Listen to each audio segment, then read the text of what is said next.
Yo guys, welcome back to the Uncle Sharma channel. Today I got a bit of a different episode for you guys. I thought, Serie A is coming back. Obviously, I'll be doing the preview from the Inter side. But I thought, let's get someone with a different view. Someone from the red side of things. So got an AC Milan fan coming on today. His name is Matt Santangelo. You might know him from Twitter and the things he's done in the past. And yeah, he's just going to give us a little rundown of how things are going on the other side of Milan, the third team of Milan. And yeah, let's just get straight into it. Yo everyone, welcome back to the Uncle Sharma channel. Very excited to have a special guest on today.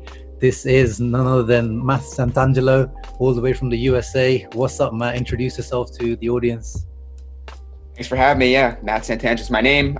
First off, you guys can find me on Twitter at Matt_Santangelo. If you're not familiar with what I've been doing the past, handful of years, I do a lot of writing on Serie A content specifically. I've done work for International Champions Cup, AS Roma, The Guardian, These Football Times, Gentleman Ultra, Football Italia a couple of years ago. So I've been pretty much everywhere. But we have a podcast, State of Play Pod.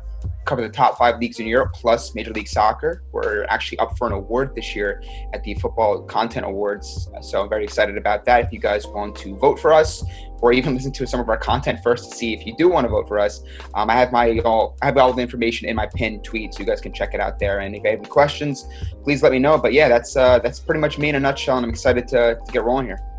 Yeah, great. Yeah, I definitely recommend Matt's podcast, State of the Play. I've been listening to it for a while.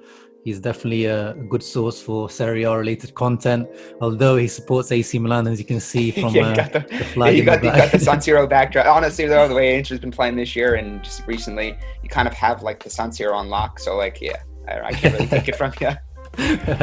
Yeah, well, your history in the derbies, the recent derbies has not been very good. So I'll hold back on the comments on that one.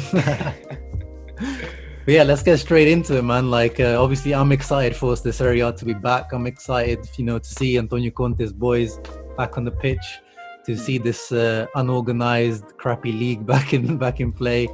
But tell me about your state of things. Are you excited to see Milan back, and how are you expecting them to do when everything kicks off again?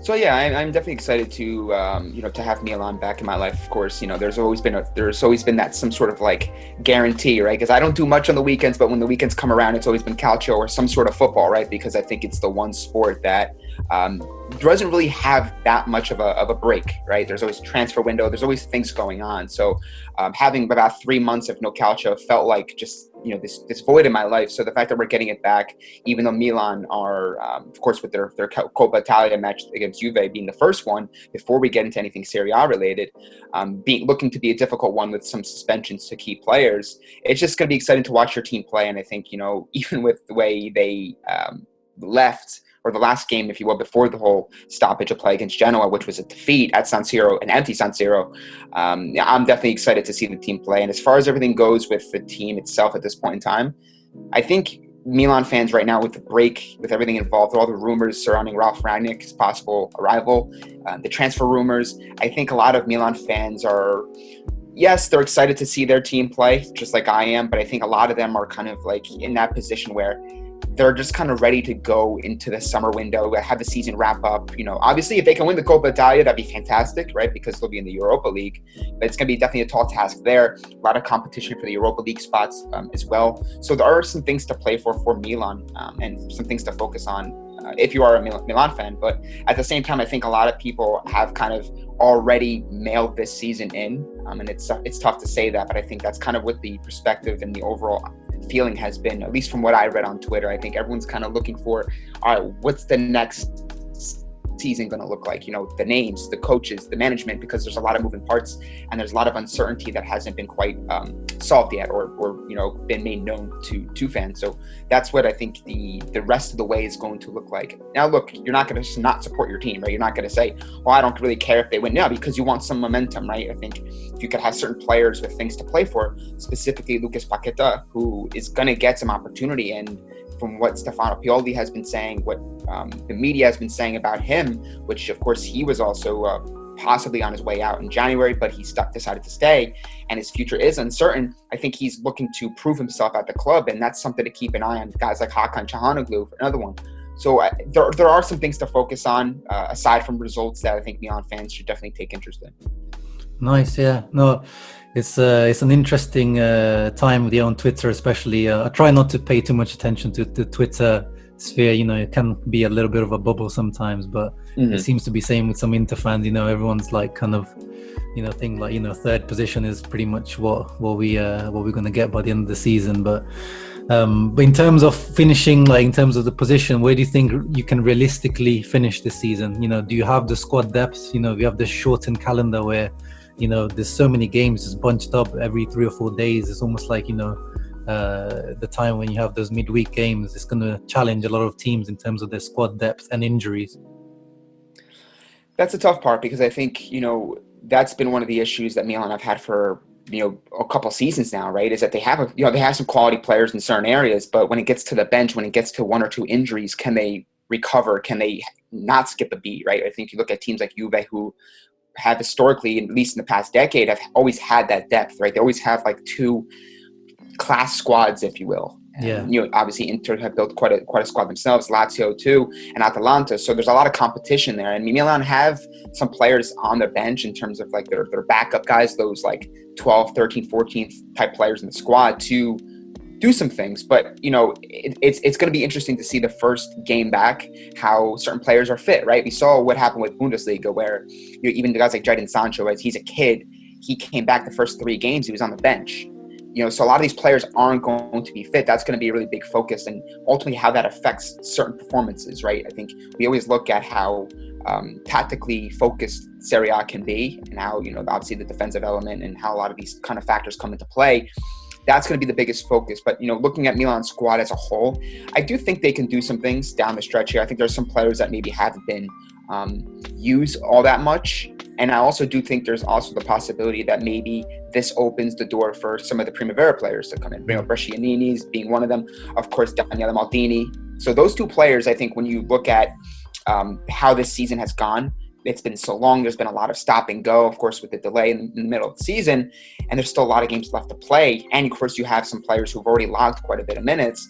There's going to be some opportunity, in my opinion, for players who maybe otherwise didn't get opportunities before, could see some opportunity to play and get some minutes and to prove what they got. Okay. So where are you predicting Milan to finish? That's a tough one. I think they always have in these, that you always look at the rest of the schedule and you kind of say, well, what kind of matches they have coming their way. I think there's some matches that, Milan, that they could favor Milan. I just think it's so hard to say right now, because Milan have been so up and down. Even before their defeat to Genoa, they had a pretty decent stretch of playing pretty well. Once Ibrahimovic came in, they started to kind of look more cohesive, more like a unit, more like a team that can score some goals, can make some things happen. Of course, they left some results to be desired, but more or less, I think they were kind of trending in the right direction. Maybe not to say, hey, we're going to finish top 4, but maybe secure like a Europa League spot. I think those spots are still up for grabs, but. I would say something around like 7th or 8th would probably be where it'd be, just because I think Serie A this year, in the past couple of years, has just gotten a little bit deeper. I mean, you're looking at the table for top 4, and you're seeing Juve, Inter, Lazio, Atalanta. Then you got Roma. Then you have Napoli. Then you have Fiorentina, Hellas Verona. So like, there's a lot of teams, Torino, Sassuolo, that can kind of creep up there. So it's gonna be a dogfight for those last couple spots. But I anticipate a 7th or 8th finish. Okay, so you're not too confident. I've always been pretty. I mean, I know everyone tries to look on the brighter side of things, but what I've seen from this season, the coaching, the kind of the chaos at the top, all the rumors and stuff. For better or for worse, Milan are always in the media, in the transfer rumors, all in these kind of discussions in the newspapers. So it's one of those things where I kind of don't have like kind of a realistic expectation for them to, hey, we're going to come out of this and we're going to start, crushing it, because even before then they weren't crushing it. And it's tough to, again, with a break, to kind of regain that energy, regain that confidence, that momentum that you maybe had previously. So we'll have to see after week 1. I'm sure things maybe could change. I'll have more of an opinion or different opinion after that. But right now, the way I see things, with some of the injuries, again, it just doesn't seem like to me that they'll be chasing for top 4 or really coming out of the gate, and finishing the season really, really strong. Fair enough. Is Ibra back, by the way? I heard that he was injured. Was it serious or? It looks like he's recovered. From what I've read, it seems that he can play against Lecce or AS Roma. Which again is encouraging. I think for the game against Juve, he's suspended. He's one of the couple players suspended. So if Milan can get him back, obviously they need all the help they can get up front. But it's also going to be exciting to see that when Ibrahimovic comes back, how much he can play. Right, he's a 38-year-old. He's logged a lot of miles. Another injury, of course. So there's really a lot of at least to what I expect, that he'll play a little bit. But I think you'll see some of Leao. You'll maybe see a little bit of Pioli getting a little bit creative up front. Maybe he'll go with some different players. But yeah, I'm definitely excited to see Ibrahimovic. His future at the club remains in doubt. We don't really know what's going to happen beyond the rest of the season. But I think in more or less Milan fans and Serie A fans in general, and probably football fans, you can make an argument, will be keen to see what he has the rest of the way, because who really knows, maybe he goes and leaves the top 5 in Europe. Maybe he goes to, back to Sweden and finishes his career. Maybe he retires. Who really knows? So this really could be the end of Ibrahimovic, and I think that's going to ultimately get a lot of eyes on his return or when he does play. Definitely. And apart from the Milan matches, obviously, which match are you going to keep an eye on or watch when the Serie A returns? There's some juicy matches in there. Oh, there is. I'm just referencing the list here, and there's quite a few to. There's some more lighter matches that I don't think many people are going to focus on, besides those fans of those clubs. But Hellas Verona is another one. Again, I mentioned that Hellas Verona has an opportunity to get a Europa League spot. They've been, I think, the 4th best defensive team. Napoli have had a difficult year. They've started to pick it up under Gattuso. Things are starting to kind of turn the corner for them. I think they're still well within striking distance to get a European spot. So that's another one. I do like Inter Sassuolo. I know Inter Sassuolo is always one because they have Zili in net, and he's always a threat to just have like a ridiculous game. So that's going to be definitely a very exciting one. Atalanta Lazio.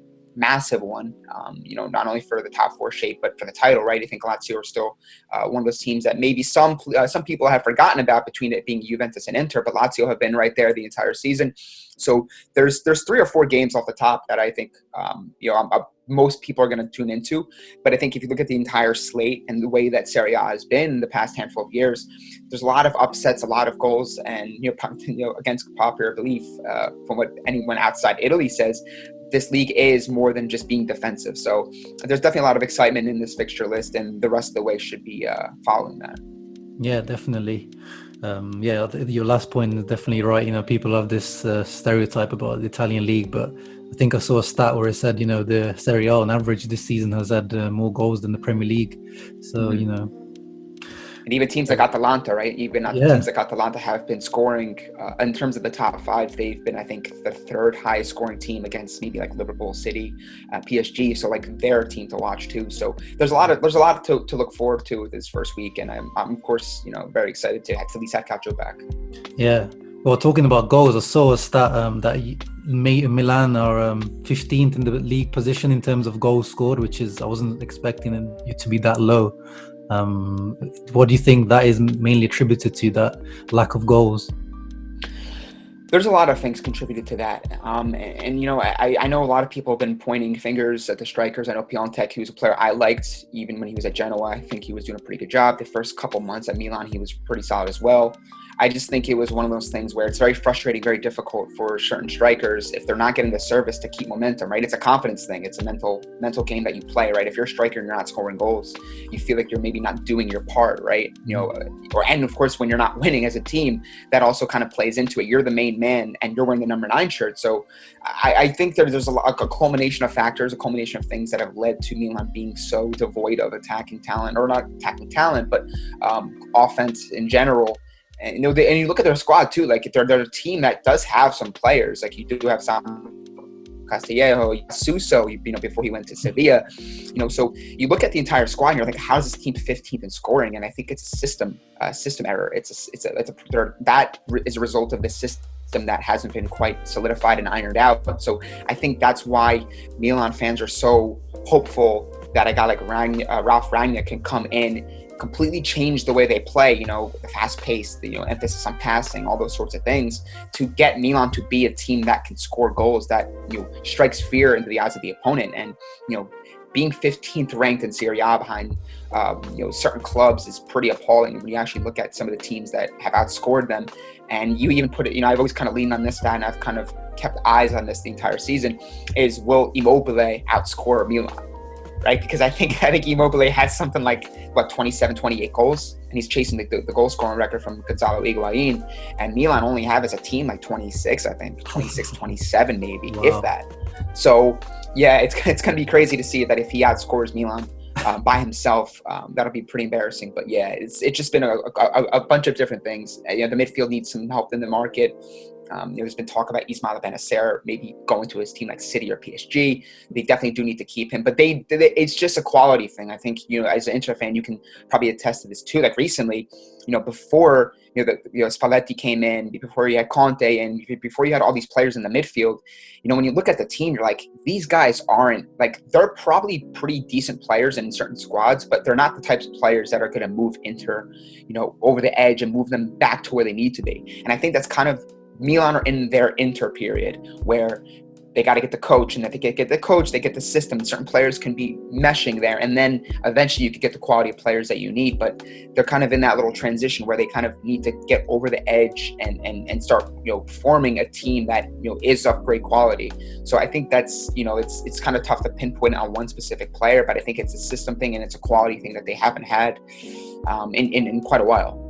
Yeah, no, I think it's a good comparison. I think AC Milan, the current AC Milan team, are like Inter from, the pre-Spalletti era, where you they're not far. The Inter's not far removed from the, they had the Frank de Boer, they had, Pioli come. They had three managers coach Inter that year. Spalletti came in, solidified the team. He was a perfect bridge manager to a guy like Conte, right? Multiple top four finishes under Spalletti. You created an identity. There are some players that really rose to the occasion and really developed under Spalletti. And then you get that guy like Conte, who's really taken, even guys like Brozovic, who was somewhat of an outcast and maybe many people thought he would be leaving, to be like a key man in their midfield this year. I mean, many would argue that he's probably been their first, maybe their second best midfielder this year. And a lot of people probably didn't expect that. So that's the strength and the ultimate result of having a great manager like Conte. So I think that's what Milan need to kind of focus on.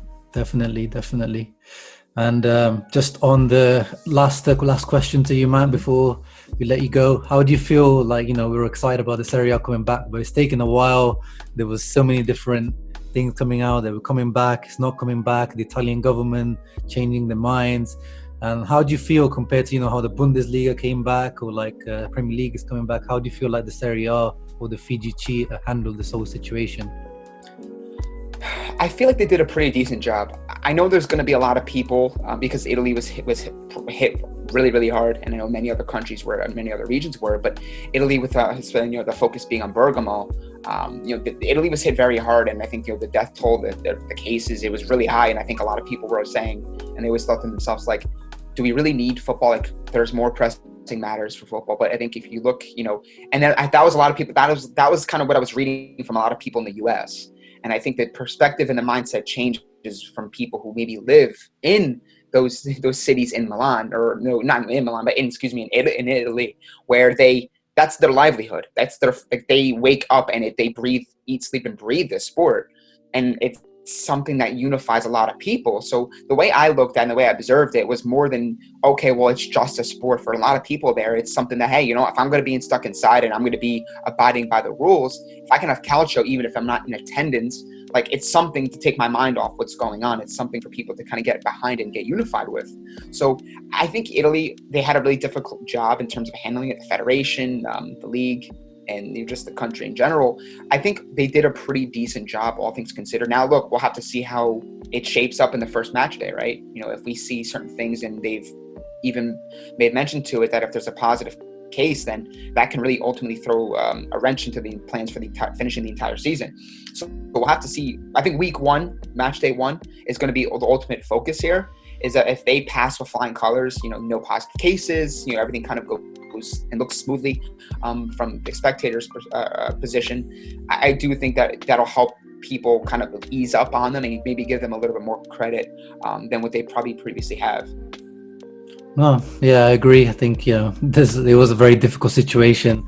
Serie A deserves a lot of criticism for a lot of things, but I think in this situation they didn't do too bad. But yeah, as you said, we'll see how things develop. It's also I think, I mentioned this on my podcast too, people just look at it, it's just like, okay, well, it's just the players, right? The players get paid and this, that, what have you. But if there's no games and there's nothing going on around the stadium, there's also no jobs for a lot of those other people, the stewards, the people who clean up the fields, Exactly. do all the back end stuff that you don't see when you're watching the game. If you can get those people back to working and safely to support for their family, I think that's only a really positive thing too. I don't think at the end of the day, everyone would speak and say, oh, well, there's people dying, and I understand that. I totally do, but not everyone is fully aware or understands other people's circumstances and what they're going through and how ultimately this can affect them, right? So I think that's what we have to keep in mind when we look at the restart and whether or not it's something that we should entertain or should not entertain. I think, football, again, there's a lot of other moving parts and there's a lot of other people involved besides the players and the managers and the referees. So I'm hoping that can maybe help the people in Italy, the economy as well. That's a huge part of it too. That's kind of connected to football to ultimately help Italy recover from this whole pandemic. Yeah. Spot on there, man. Spot on. But yeah, thank you for coming on, man. Thank you. Where can people find you on social media? Sure. At Matt_Santangelo for all my articles, my tweets, all my insight on Serie A and football in general. For my podcast, at State of Play Pod. Again, make sure you guys are voting for us. There's all the information is going to be in my pinned tweet. And yeah, we appreciate your support and we look forward to sharing some other new stuff with you guys soon. Grazie, Matt. And thanks everyone else for watching. Hope you enjoyed this episode that had a more AC Milan feel to it. And yeah, I'll catch you on the next episode, guys. Ciao.